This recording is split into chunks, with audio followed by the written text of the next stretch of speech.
င်းနိုင်ငံရှိတစ်ကိုချိုရစ်ဆက်ယုံတို့ဖေဖော်ဝါရီလကစတင်ပြီး MOU စနစ်ဖြင့်တရားဝင်သွားရောက်အလုပ်လုပ်ကိုင်ခဲ့ကြတဲ့မေဝင်းကုမ္ပဏီမှအလုပ်သမား23ဦးဟာတရားမဝင်လမ်းကြောင်းမှနေ၍မြန်မာနိုင်ငံသို့ပြန်လည်ရောက်ရှိလာတဲ့အကြောင်းသတင်းစာရှင်းလင်းပွဲနှင့်မြန်မာနိုင်ငံမှပြည်ပအလုပ်အကိုင်အေဂျင်စီ9ခုနဲ့အလုပ်သမားရေးရာကိစ္စတွေကိုဆွေးနွေးခဲ့ကြတဲ့စာနယ်ဇင်းရှင်းလင်းပွဲကိုဩဂုတ်လ2ရက်နေ့ကကျင်းပပြုလုပ်ခဲ့တာပဲဖြစ်ပါတယ်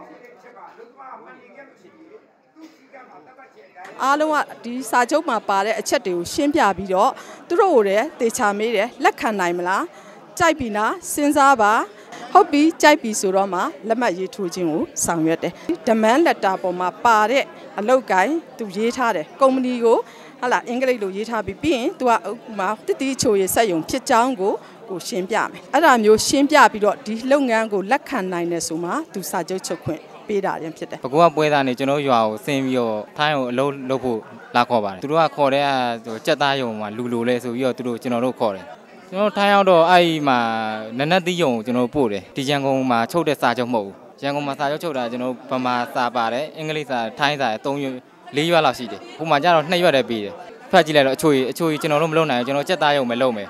အဲ့အချိုကြီးမှာ1လခွဲ2လလုပ်ပေးပါပေါ့လုပ်လိုက်တဲ့ခါကျတော့အဲ့မှာ3လပိုင်း1ရက်နေ့ကစက်ယုံမှာစဆင်းတယ်9လပိုင်း1ရက်နေ့ကျတော့ကျွန်တော်တို့အလုပ် MOU တွေဖြုတ်လိုက်တယ်စက်ယုံကသူတို့ပတ်သမားတွေပဲအလုပ်ခိုင်းတော့တယ်အဲ့ဖြုတ်လိုက်တဲ့ခါကျတော့ကျွန်တော်တို့ကအဲ့ဒါပွဲသားကိုဖုံးဆက်ပေါ့ကျွန်တော်ကြက်သားယုံပို့ပေးပါဆိုတော့သူကရှာလိုက်အောင်မယ်တဲ့15ရက်လောက်စောင့်ပါတဲ့အဆောင်မှာ18ရက်ကြာလဲကြာအောင်ဖုံးဆက်တော့ခါကျတော့ကြက်သားတော့မရဘူးတဲ့အချိုကြီးကကျွန်တော်မလုပ်နိုင်ဘူးလို့အဲ့ဒါဆိုရင်နောက်14ရက်လောက်ထပ်ဆောင်ပါတဲ့14ရက်ထပ်ဆောင်ပြီးကျွန်တော်တို့နေသားကဒီနေ့300ပေးပါလို့ကျွန်တော်စောင့်ပြီးမယ်ဆိုတော့သူတို့မပေးဘူးတဲ့အဲ့ဒါဆိုလို့ရှိရင်ကျွန်တော်မြန်မာပြည်ပြန်ပို့ပေးလို့အဲ့လိုကျွန်တော်တောင်းထိုင်းနိုင်ငံသို့ MOU ဖြင့်ပို့ဆောင်ထားတဲ့မြန်မာလုပ်သားတွေရဲ့အခြေအနေနှင့်ပတ်သက်၍သတင်းစာရှင်းလင်းပွဲကိုအလုပ်သမားညွှန်ကြားရေးဦးစီးဌာနမြန်မာပြည်ပအလုပ်အကိုင်ဝန်ဆောင်မှုလုပ်ငန်းရှင်များအဖွဲ့ချုပ် MOEAF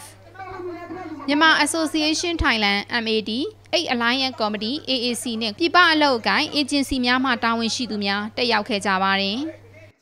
်အလုပ်ရှင်အလုပ်သမားစာချုပ်မှာပါတဲ့စီမီစည်းကမ်းတွေကိုအလုပ်သမားအရာရှိကဖတ်ပြပါတယ်အလုပ်ရှင်ကအလုပ်လုပ်ရမယ့်ပုံစံအလုပ်ကိုင်မျိုးစားအသေးစိတ်ကိုကျွန်တော်တို့ဖတ်ပြပြီးမှစာချုပ်ချုပ်ဆိုရခြင်းဖြစ်ပါတယ်ခင်ဗျစာချုပ်ထဲမှာပါတဲ့အလုပ်မျိုးစားသာလျှင်လုပ်ကိုင်ရမယ်စာချုပ်ထဲမှာမပါတဲ့အခြားအလုပ်ကိုတွားလို့မရပါဘူးခင်ဗျ